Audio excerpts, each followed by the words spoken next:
Kano State, Nigeria's, I believe, second most populous state, its government has approved the release of 854 million naira for the first phase of the Auren Zaurawa mass wedding initiative in the state.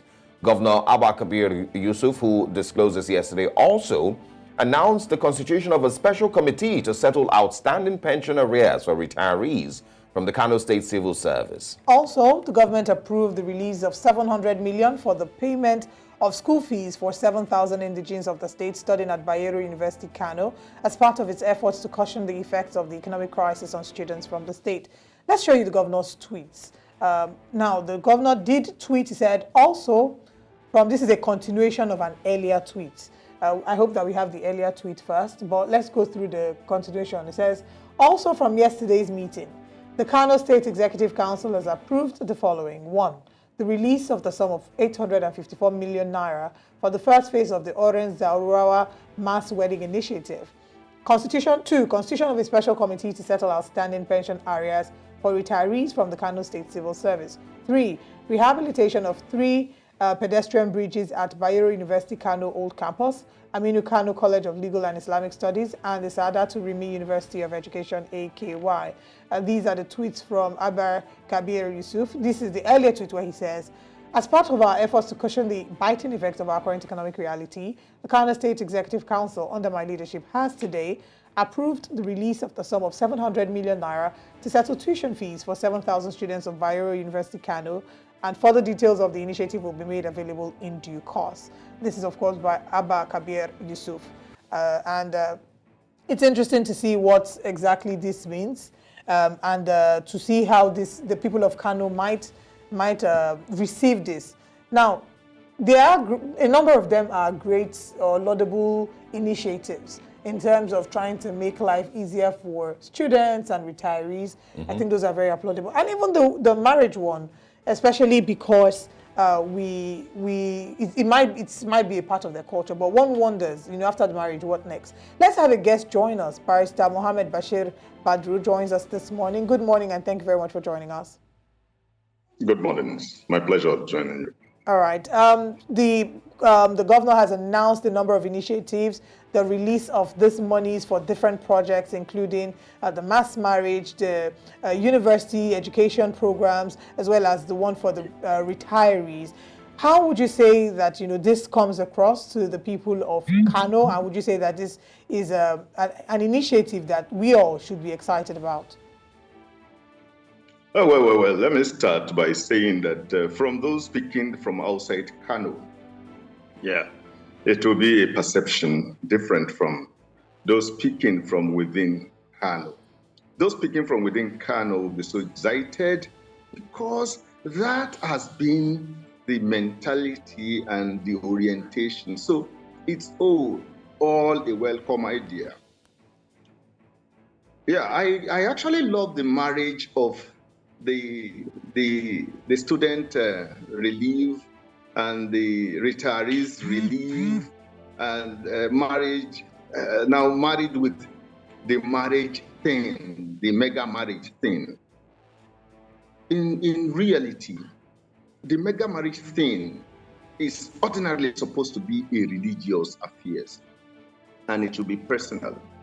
Somebody who is ready to marry, to get married, should get prepared for marriage. It is not a responsibility of state. It is not even known to Sharia that the state gets involved. The only time when the state can be involved in a marital issue, in a personal issue like marriage, is when there are issues surrounding the intending couples, especially when the lady or the ladies do not have parents who will stand as guardians for them in the marriage, in the arrangement of that marriage. So the state can now get involved.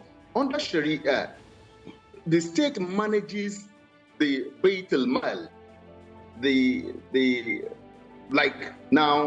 financial situation of the state. So Bayt al-Mal is to look after the challenges people are facing, like it is a source of palliative for commoners. It will get to marriage when we have orphans involved. Then when we have orphans involved, then these orphans would now apply to the state to assist in making them get married, so that they don't want to become liability to the state and they don't want to get involved in wrongdoings. This is the position of Sharia. Therefore, a state government now, they are marking a whooping sum of 800 million and above for marriage. What will be the status of these couples after the marriage is conducted? Where would they live? Who is going to provide that? What would they be doing for living? Who is going to provide that? What would they eat after this moment? Who is going to be responsible? Is it the same government? And this is, to me, speaking legally and speaking from the Sharia perspective. My first and second degree is in Sharia. So my third degree is in public law. So I should be able to understand that this is not anything close to Sharia.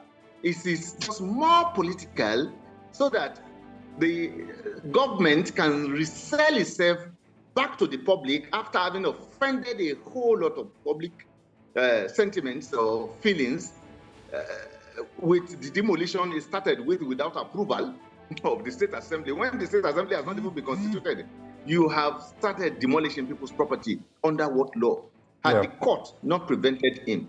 All right. I also want to, the former governor, Abdullahi Ganduje, did the same thing. I think it was 1,500 people then in 2015. Yeah. And so it's not news. You know, I think there was also a Hizbah organized wedding, you know, early this year or so for 1,000 people. Yeah. So it happens every now and then in Kano State. I'm guessing it also happens in other states in northern Nigeria. But there are good concerns that you've mentioned, which is, you know, after the wedding, what next? Kano's population, you know, continues to grow. And, you know, every year, if we ever get to do a census, you know, we might get a clear understanding of what the population is like in Kano. But does the state government have what it takes to take care of the kids that would come out of these marriages? I don't think are those concerns that you should be looking at also? You see, that is exactly my position. It is, to me, like giving a bonanza at a very critical time. People will jump at these ledges because of the situation on ground, the economic situation on ground. People will just jump at it. A lot of people will start filing in because they want to benefit.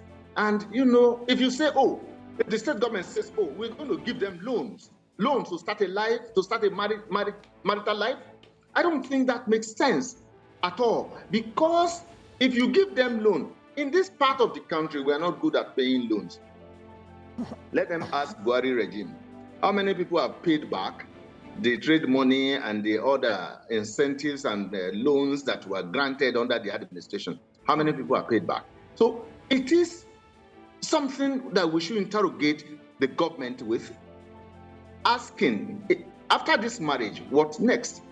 These couples will begin to have children. The population will begin to increase. What have been put in place? What companies, what industries are there to accommodate these individuals so as to be able to put them on their full stand, to be able to take care of their family?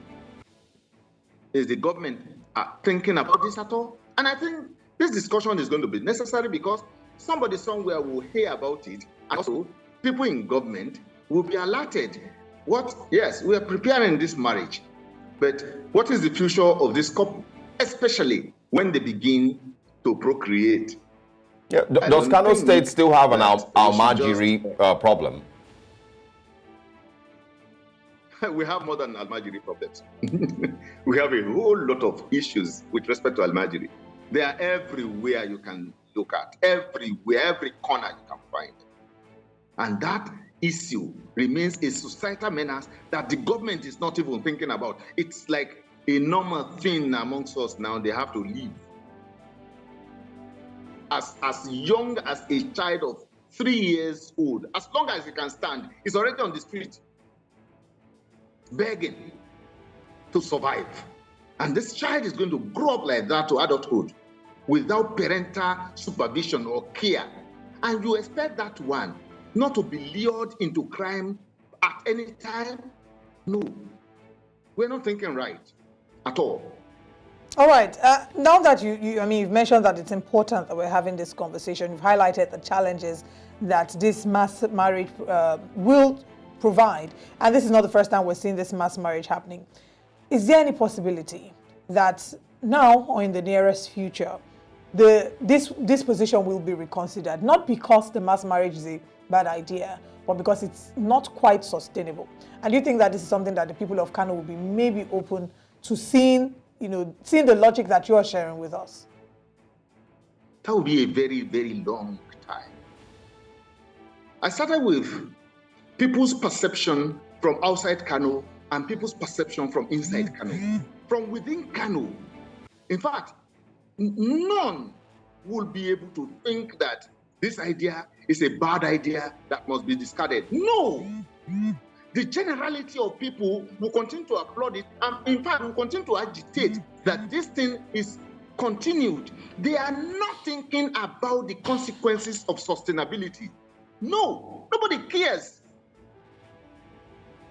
Even if, let us take a censor of the marriages, the mega marriages that have been conducted in the past. What has been the result today? The ones conducted by Confuso, the ones conducted by Ganduje. What have been the status right now? Are these couples still together? Divorce is the easiest thing here in Kano, especially in any part of the north. Nasakeki, nasakeki, nasakeki, shikina. I divorce you, I divorce you, I divorce you. If he has pronounced that 3 times, you are gone. God. Oh, wow. No. That is totally not Sharia. It's a completely different picture from what it is in other parts of the country. That's right. I know that 800 million naira would be very, very useful in other parts of Kano State in getting kids off the streets, in healthcare, in education, in infrastructure. But I'm guessing, like you said, the governor needs to do what he should do to win the hearts of the people. There's a lot of cultural and traditional, things that, of course, need to be reversed, in many parts of Nigeria, not just in Kano State. But thanks very much. I enjoyed, listening to your views, and we hope that there's more and more people who maybe see things your way, and, we're able to stop and change some of these things in northern Nigeria. Thanks for stopping by. The pleasure, my man.